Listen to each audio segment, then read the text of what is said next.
Hello à tous, bienvenue dans cette nouvelle vidéo qui sera un Top 10 Tuesday reprenant donc les 10 auteurs dont j'achète les livres les yeux fermés. Ils sont finalement, je pense que les 5 ou 6 premiers à répondre correctement à cette affirmation. Mais j'avais envie de vous présenter quand même 10 titres, enfin 10 auteurs plutôt, pour lesquels j'achète quand même leurs livres sans trop de risques, en sachant pertinemment que je vais aimer. Alors je commence tout de suite par celle dont vraiment le titre correspond parfaitement à ça. Il s'agit de Patricia Briggs, vu que voilà, dès qu'un nouveau Patricia Briggs était annoncé, je l'achète de suite et je ne lis même pas la quatrième de couverture. Voilà, c'est vraiment juste le nom Briggs, hop, c'est directement dans le panier. Voilà, je me pose même pas la question de savoir de quoi ça parle, parce que je sais que c'est du Briggs et que ça va me plaire. Le deuxième auteur, dont je ne lirai pas forcément les résumés non plus, mais où je m'intéresse beaucoup, c'est forcément J.K. Rowling. Voilà, elle m'a pas déçue une seule fois durant sa saga, durant les livres qu'elle a fait par la suite autour de l'univers d'Harry Potter, ou ce nouveau livre, donc Une place à prendre. Donc voilà, je continuerai à la suivre très assidûment, à acheter chaque livre qui sortira d'elle à l'avenir, parce que voilà, pour l'instant elle m'a pas du tout déçue. Troisième auteur dont j'aimerais vous parler, donc c'est Brandon Sanderson. Bon, je pense que ça n'étonne personne de le voir ici, mais voilà, il m'a tellement emporté avec sa saga Fils des Brumes que dès que je vois qu'un nouveau titre sort, j'achète. Parfois j'attends la sortie poche, parfois pas, mais voilà, je pense qu'ils finiront quand même tous par être dans ma bibliothèque. Quatrième auteur, je pense que vous vous en doutez également, il s'agit de Inu Asano. Donc ça c'est la première saga que j'ai découvert de lui et qui est la meilleure d'ailleurs, c'est Solanin. Voilà, c'est mon mangaka préféré, il m'a jamais déçu non plus, c'est vraiment une valeur sûre pour moi. J'adore ce qu'il fait, j'adore ses thématiques, j'adore son dessin également. Enfin, voilà, c'est vraiment mon mangaka préféré et j'ai vraiment strictement rien à lui reprocher, donc je vais continuer à acheter ce qu'il fait. Amélie Nothomb, bah là c'est plus une relation plus tendue, j'ai envie de dire, parce qu'il y en a certains que j'ai aimés, d'autres beaucoup moins.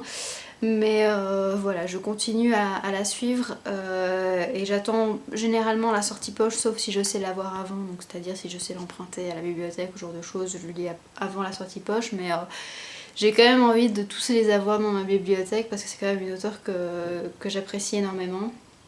Et voilà, ça fait toujours bien des Nothomb dans la bibliothèque tout simplement. Un auteur jeunesse maintenant, il s'agit de Brandon Bull, qui est vraiment un de mes auteurs jeunesse préférés et qui voilà, fait des sagas fantasy super addictives, super intéressantes. Alors Beyonders, je le trouve moins captivant que Fablehaven, moins réussi, mais ça reste quand même vachement bien. Et bah voilà, j'ai hâte que d'autres sagas sortent de cet auteur là et surtout qu'il termine également Beyonders, le dernier tome sort en novembre je pense cette année.